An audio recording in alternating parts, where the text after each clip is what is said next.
La Asamblea escuchará. The Assembly will hear an address by the Prime Minister of the Islamic Republic of Pakistan, His Excellency Imran Khan. May I request protocol to escort His Excellency. I have great pleasure in welcoming His Excellency Prime Minister of the Islamic Republic of Pakistan, and I invite him to address the General Assembly. Bismillah ar-Rahman ar-Rahim. Iyyaka na'budu wa iyyaka nasta'in. Mr. President, Honorable Secretary General, Excellencies, ladies and gentlemen, I feel honored today to represent my country at this forum of world leaders, where we have a chance to discuss problems that the world is facing. I want to talk about a lot of problems, but just 4 today. And I especially came to this forum despite a difficult time in my country, facing challenges. I would not have come, but because I feel that there are some very urgent problems which the world must address. So first of all, I start with climate change. So many leaders have talked about climate change. But Mr. President, I feel that there is a lack of seriousness. Perhaps world leaders some of the leaders who can do a lot, do not realize the urgency of the situation. We have a lot of ideas, but as someone said, ideas without funding is mere hallucination. Pakistan, I'll give you start with my own country. Our country is amongst the top 10 nations in the world which are most affected by climate change. We depend upon our rivers. We are mainly an agricultural country. And 80% of the water in our rivers comes from our glaciers. The glaciers, not just on the Pakistani side, even India. The 80% of the water in Ganges and the Indian rivers also comes from the glaciers, from the Himalayan glaciers, Karakoram, Hindu Kush. And these glaciers are melting at quite a rapid pace. We detected already 5,000 glacial lakes in our mountains. And if this keeps going, if nothing is done, we are scared that humans are facing a huge catastrophe. In my country, when my party came to power in the province of KP, we planted 1 billion trees in 5 years.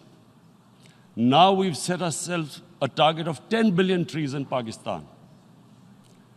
Idea being to counter the effects of global warming. But one country cannot do anything. This has to be a combined effort of the world. My optimism comes from the fact that humans, the Almighty has endowed humans with great powers. We can do anything, provided our survival instinct is stirred up. And this is really what I hope that the United Nations will take a lead in this. There must be more emphasis. Richer countries must be pushed. Countries that are responsible for greenhouse gas emissions. They must be pushed because our country contributes minuscule amount to greenhouse gases. So I feel that the United Nations must take leadership in this. My second issue for me right now is even more critical. Mr. President, every year, billions of dollars leave the poorer countries and go towards rich countries. Billions of dollars siphoned off by the ruling elites of the developing world. And they find their way into Western bank accounts, offshore accounts, tax havens, expensive properties hidden behind companies bought in Western capitals. Mr. President, this is devastating the developing world. This is causing more poverty, debts. It's impoverishing the developing world. The difference between rich and poor countries is growing because of this. Money laundering, which happens because money leaves the poorer countries into rich countries, is not treated the same as, for instance, money from drugs or terror financing. The seriousness which terror financing and money from drugs, the way it is treated, it's not the same. The way the poor countries are being plundered by their elites. It's not happening. In my country, when I took charge of our government a year back, in the 10 years preceding that, our total debt went up 4 times. The debt we had accumulated in 60 years, just in 10 years, it went up 4 times. As a result, the total revenue we collected in 1 year, half of it went into debt servicing. How are we going to spend money on our human beings, 220 million people, when half the money is going into debt servicing? Because our country was plundered by the elites, the ruling elite. And easily they could get the money out. And when, Mr. President, we located properties in Western capitals bought by this money through corruption and money laundering, located the properties of these corrupt leaders, we find it so difficult to retrieve it. That money, if we retrieved that money, we could spend on our human beings. But it's so difficult. The laws protecting these criminals. We do not have the sort of money to have expensive lawyers and spend millions and millions of dollars. We need help from the rich countries. And, Mr. President, it's critical. The rich countries must show political will. They cannot allow this to happen. How can the poor countries spend money on human development, which the United Nations asks, SDG? How are we going to do it when this money can easily leave our countries? So, unless the rich countries intend to build walls to stop economic refugees coming as we see right now, they must take action. They must take action now. It must be a deterrent. Corrupt ruling elites should not be able to take money out easily and park it into foreign bank accounts and into these properties abroad. And I never understand why. Why do we have these tax havens? Why is this allowed? Why shouldn't rich people pay taxes? Why is it legal to have these tax havens where you have these secret accounts? Because, the world is changing. The population of the world is growing. Sooner or later, you're going to have a crisis if the poor get poorer and the rich get richer. There is going to be a crisis sooner or later. So this is my second point. I hope that the United Nations takes a lead in this. It involves the IMF, the World Bank, Asian Development Bank. They must find a way of stopping this plunder of the developing world. My third point is Islamophobia. There are 1.3 billion Muslims in this world. There are millions of Muslims living in other countries, European countries, in the US, as minorities. Islamophobia, since 9/11, has grown at a pace where it is alarming. Human communities live together.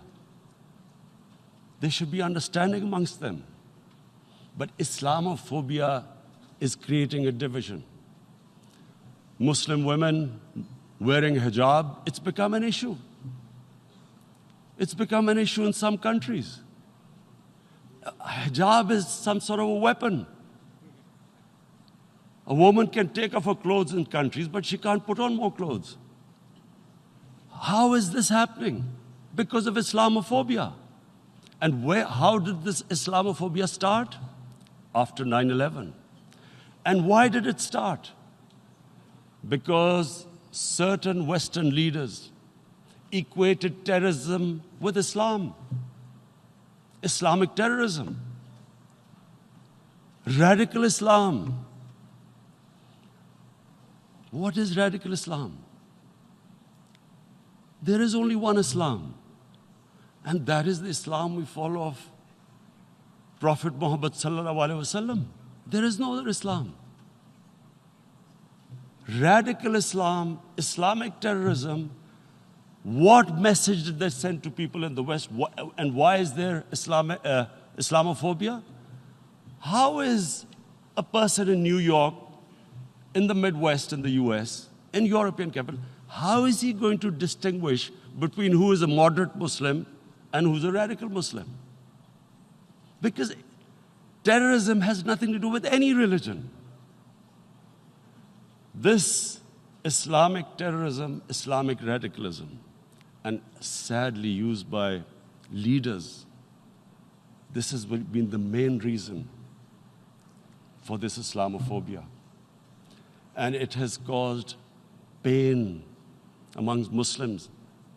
We in Muslim countries watch this Islamophobia traveling abroad, and it's getting worse.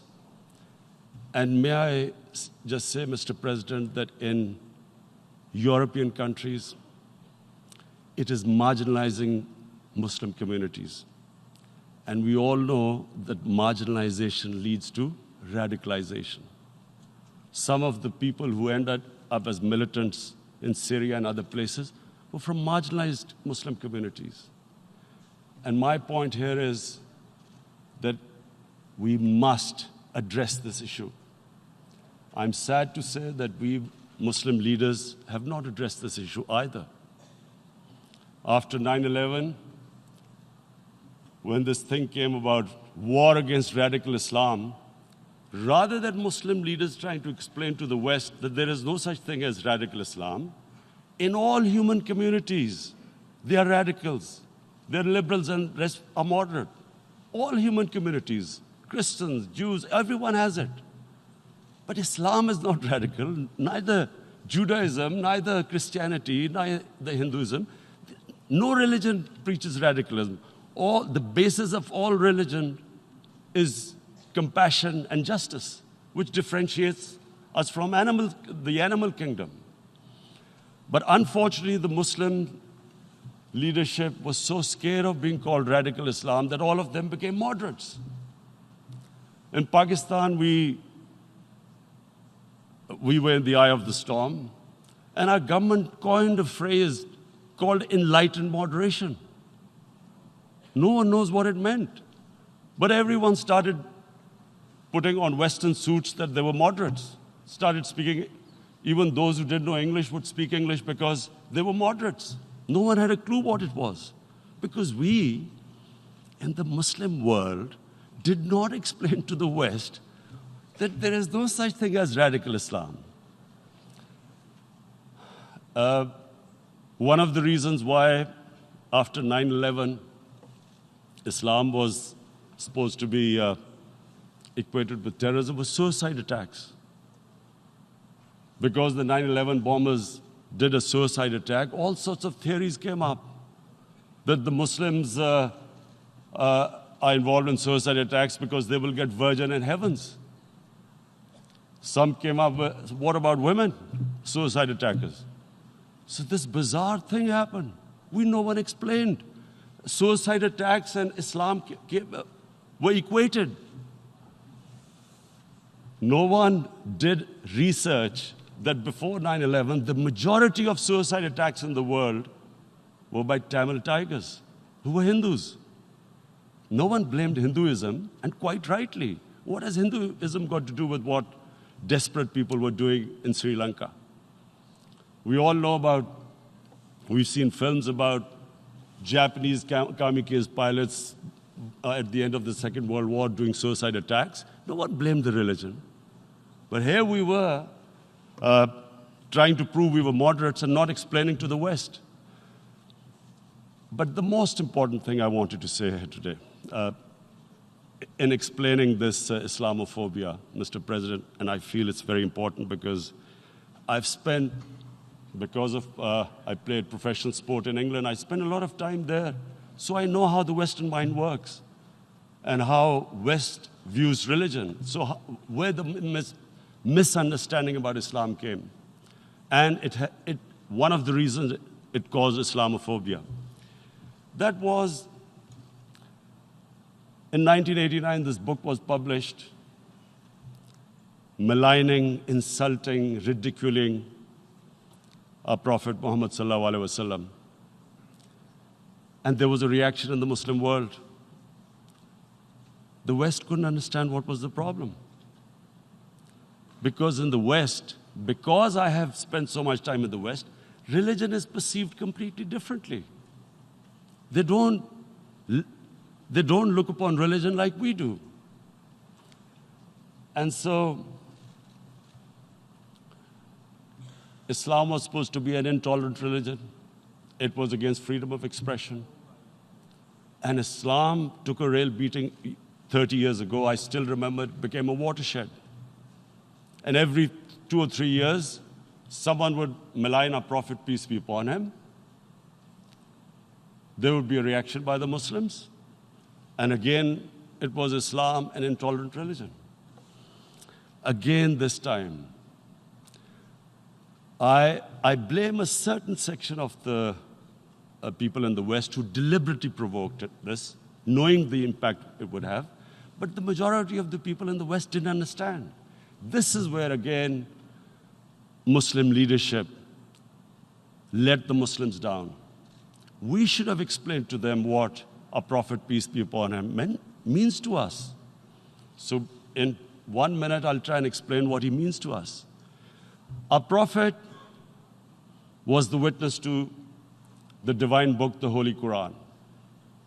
The Holy Quran is the book of guidance for Muslims, and the Prophet's life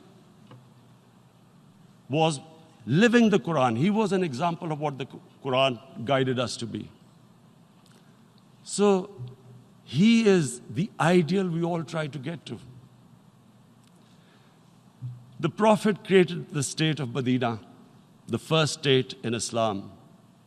That state was the basis of a Muslim civilization which became the predominant civilization for the next 700 years.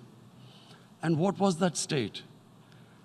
I hear such strange things about Islam, that it is against women, it's against minorities. The first state of Islam in Medina, it was the first time a welfare state was set up. The state took responsibility of the weak, widows, orphans, poor people, handicapped. It taxed the rich, spent the money on the poor. The state announced that all human beings are children of Adam, hence equal, whatever the color of their skin. The state announced, the Prophet announced that, and slavery, the whole system depended on slavery as it did for many years in the Western societies. The Prophet said that one of the greatest deeds is to free a slave.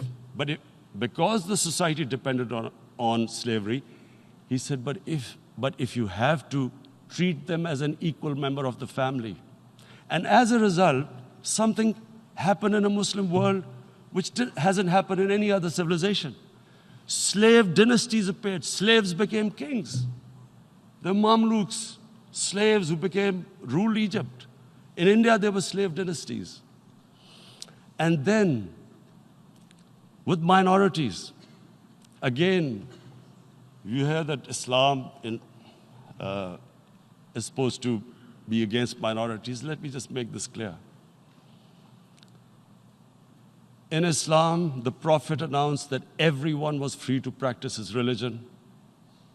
It was a sacred duty to protect the places of worship of all religions. He announced that every person is equal in front of law, whatever his religion or his color. And this incredible case, and I always quote this, that the fourth Khalifa, the head of state of Medina, he lost a court case against a Jewish citizen. So, number one, it showed there was a rule of law, no one was above law. And number two, that a Jewish citizen was an equal citizen.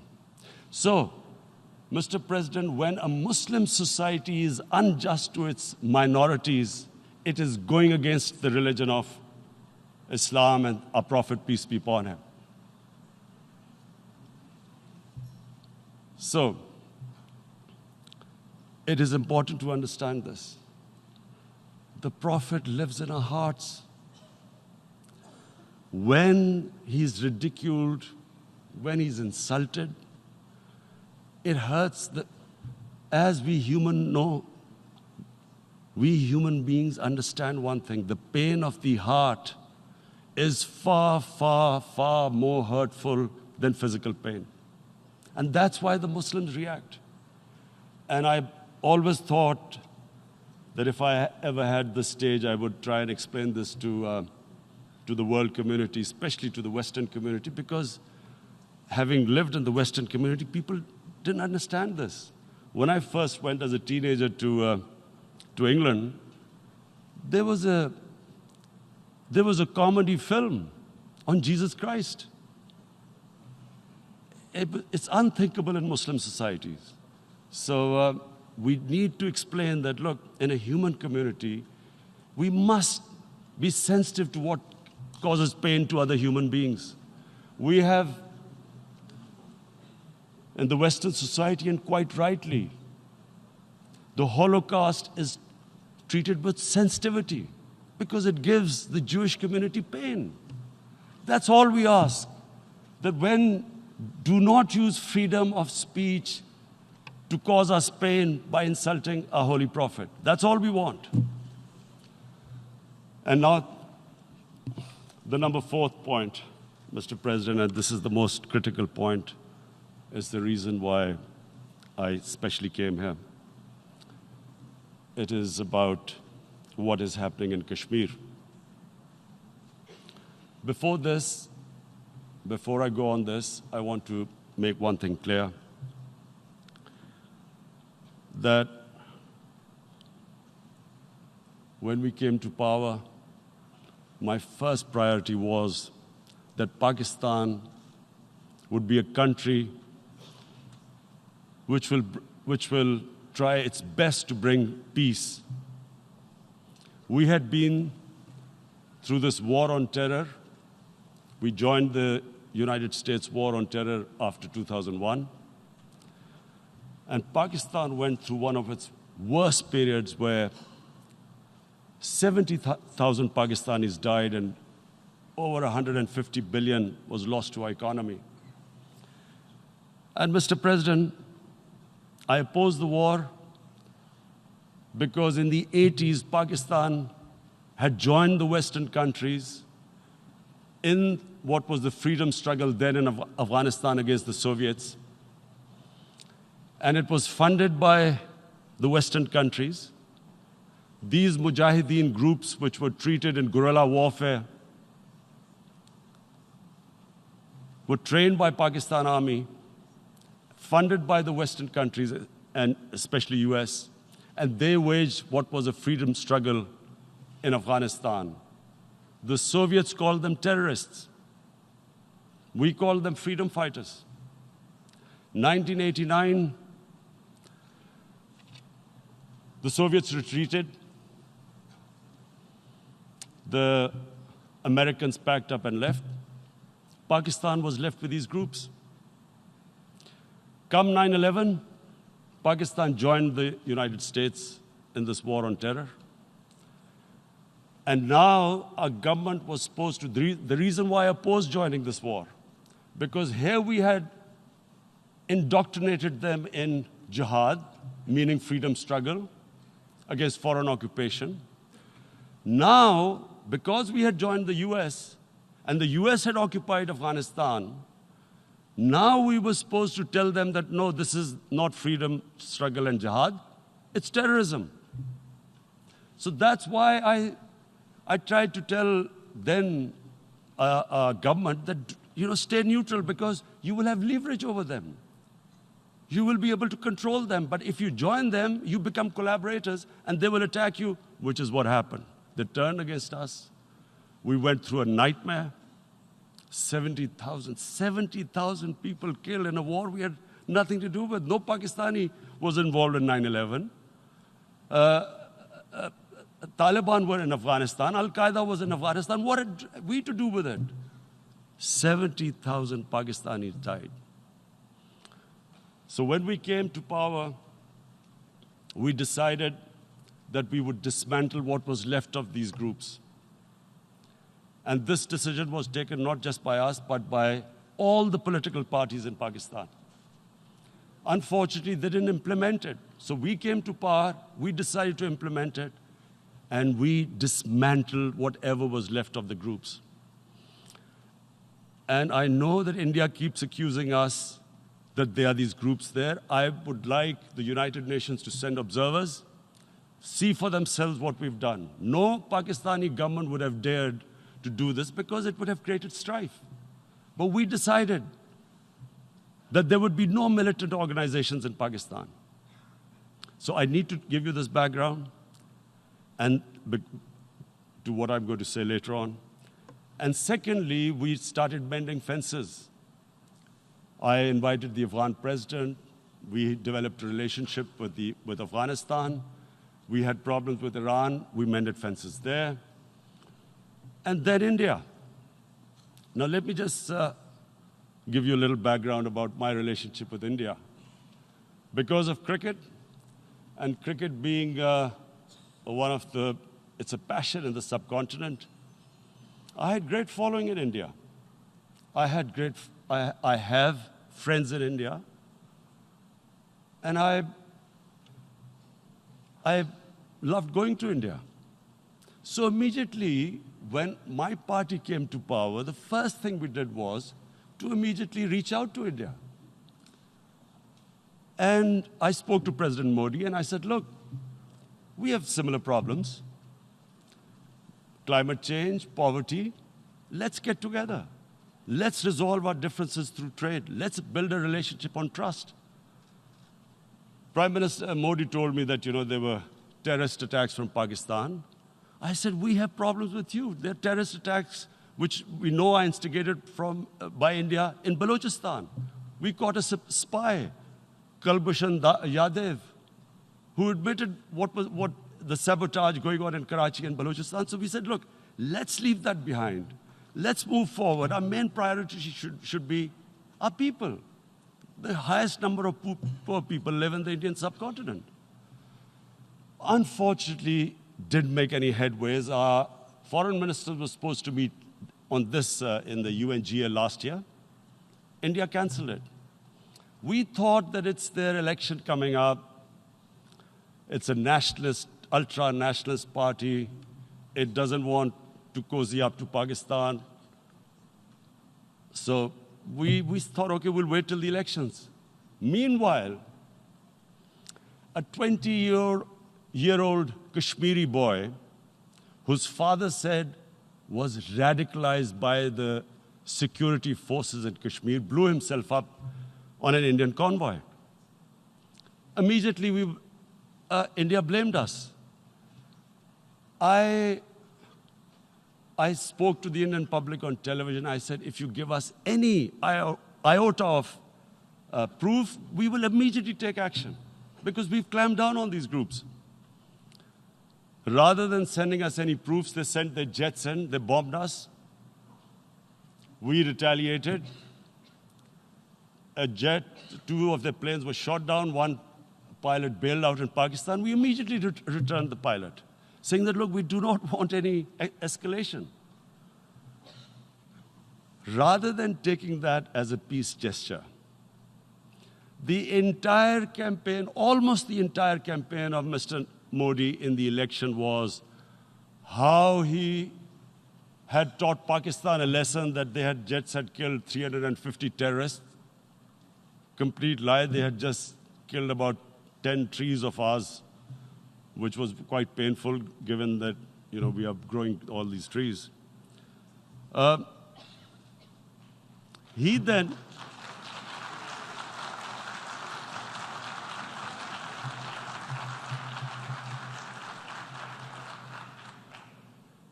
the election campaign, Mr. Modi used words like, this is just a trailer, the movie is about to start. I went into Pakistan and taught them a lesson. This was the election campaign.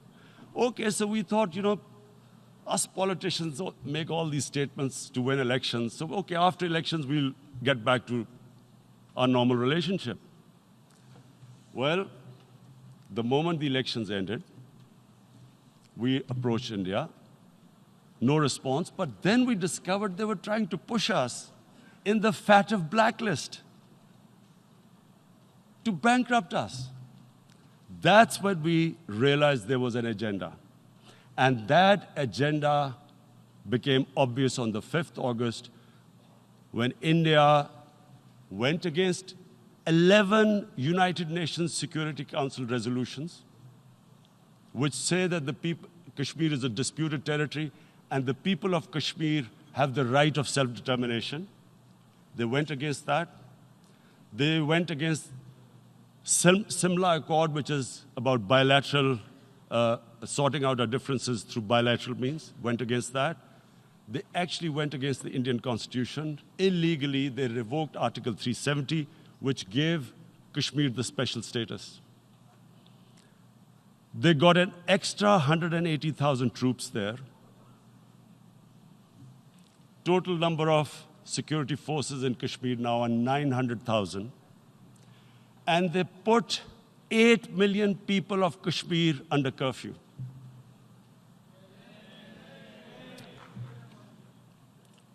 Mr. President, now I just briefly want to make the people understand, how can anyone do something like this? And for that, I have to explain to you what is RSS. RSS, Mr. Narendra Modi is a life member of RSS. RSS was an organization that was inspired by Adolf Hitler and Mussolini, came about in 1925. They believed in racial purity, racial superiority. They also believed they were an Aryan race like the Nazi believed they were an Aryan race. All that I'm saying can be verified. This is the time of information revolution. You can Google all this, what I'm saying. But it is very important for me to explain this to you so you know what is happening in India. This RSS believed in the ethnic cleansing of Muslims from India. At one point, there was racial superiority of the Hindu race. Secondly, it was hatred for the Muslims and for the Christians, because they believed that this golden age of Hindu civilization was stopped because of Muslim rule centuries back and then the British rule of India. So it was racial superiority and hatred for Muslims and Christians. This is openly stated. You look at the founding fathers of RSS, Golwalkar and Savarkar. Just Google them and you'll find out. And this ideology of hate is what murdered the great Mahatma Gandhi in 1948. It was this ideology of hate that made Narendra Modi in 2002 do a pogrom against Muslims in Gujarat when he was the chief minister. He allowed 3 days for these RSS goons who were inspired by the Hitler brown shirts. They actually wear brown shirts. This RSS, the Congress Home Minister gave a statement that in RSS camps, terrorists are being trained. And these terrorists butchered 2,000 Muslims and 150,000 Muslims were made homeless. Narendra Modi could not travel to the US because of that. And I need to make you understand this background before I explain to you that what sort of a mindset would lay siege to 8 million people with 900,000 troops. Women, children, sick people, locked in as animals. In fact, of what I know of England, if 8 million animals were locked in, the RSPCA would have made a lot of noise about it. These are human beings.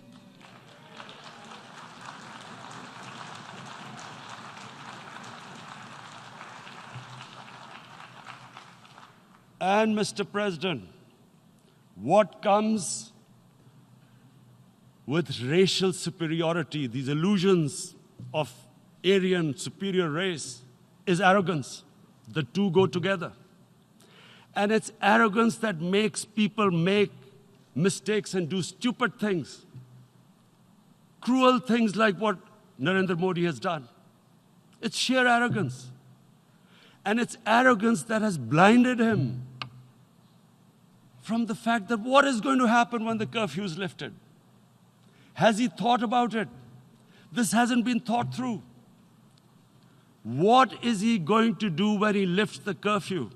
Does he think that people of Kashmir will quietly accept the status quo because India has changed the constitution and taken away the special status? They'll accept that?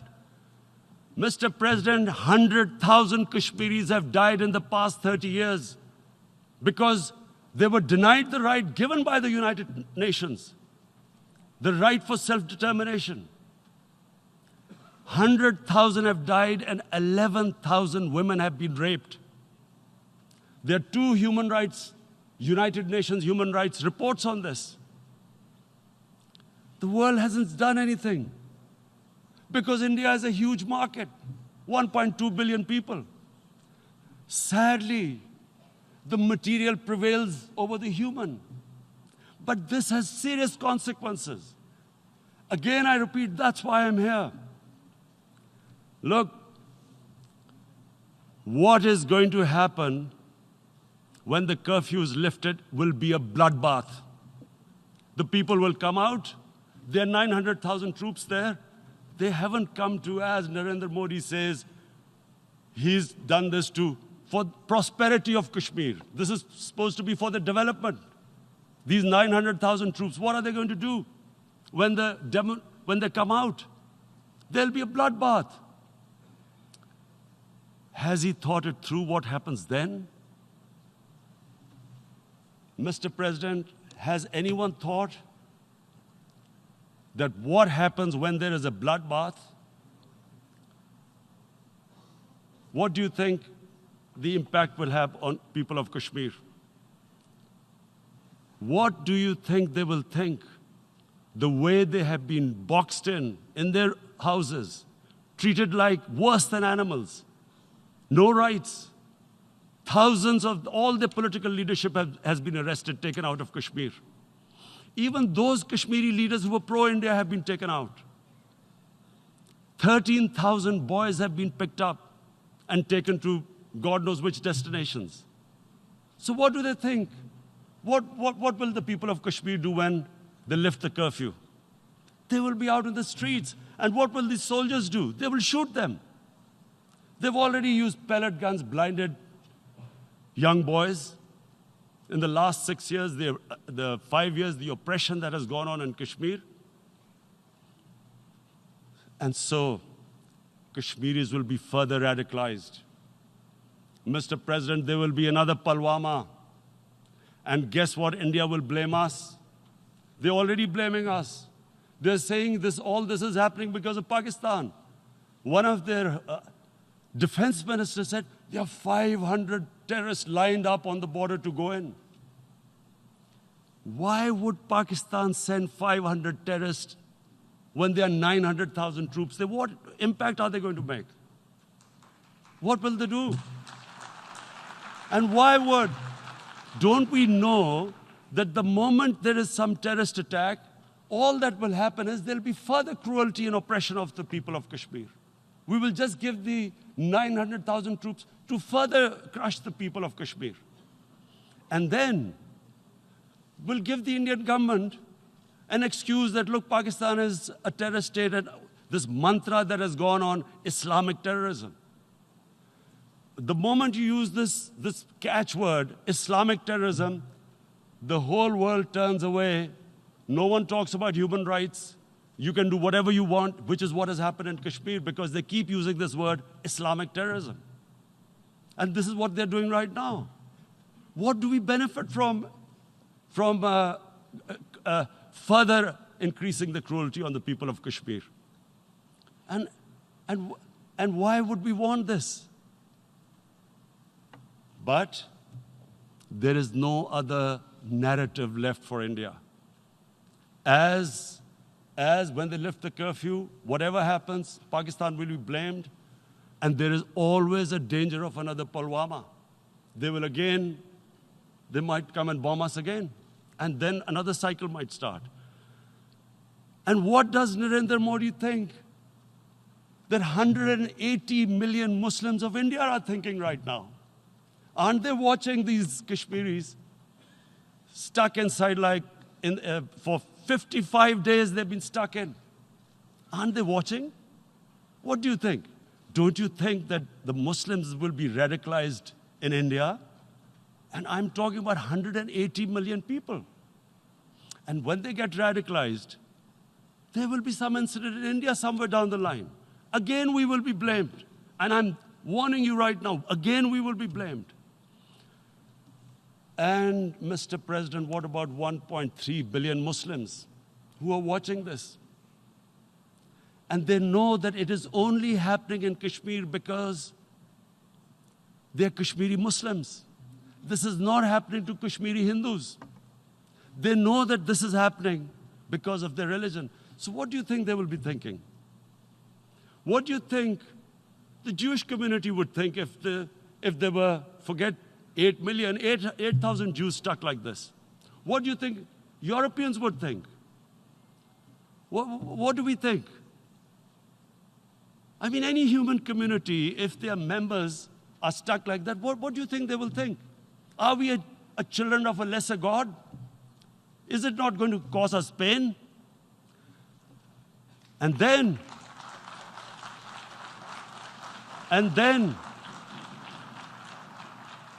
I'll tell you what will happen.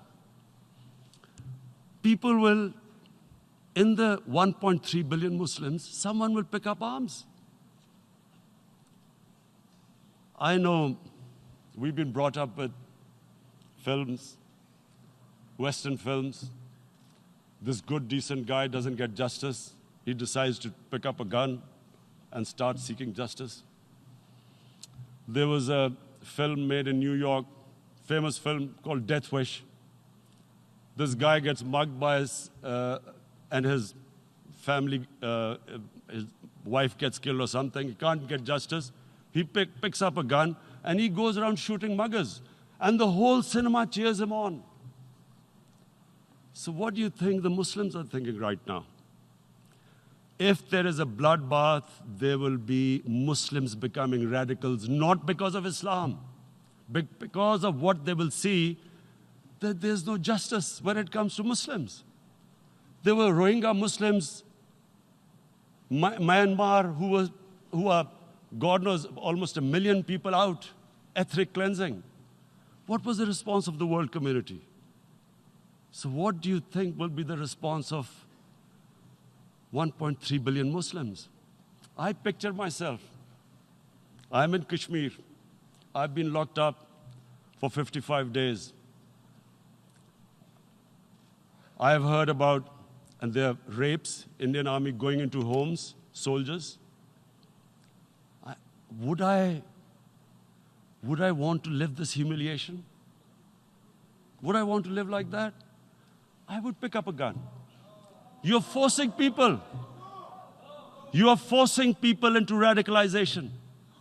When people lose the will to live, what is there to live for? And this is what, if you can do this to human beings, you are actually radicalizing people. And so, Mr. President, I want to repeat here, this is one of the most critical times.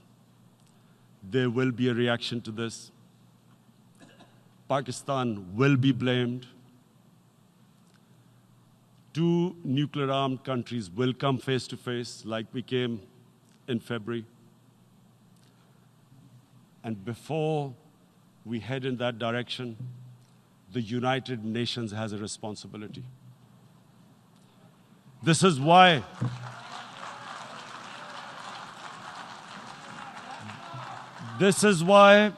the United Nations came into being in 1945.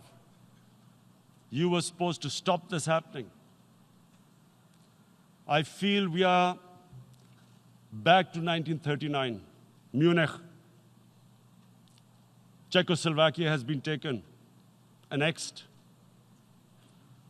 What is the world community going to do? Is it going to appease a market of 1.2 billion, or is it going to stand up for justice and humanity?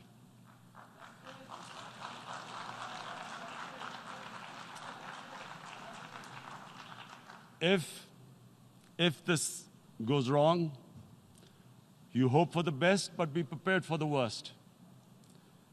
If a conventional war starts between the 2 countries, Mr. President, if a conventional war starts, and anything could happen, but supposing a country 7 times smaller than its neighbor is faced with the choice, either you surrender or you fight for your freedom till death, what will we do? I ask myself this question. And my belief is, La ilaha illallah, there is no God but one. And we will fight. And when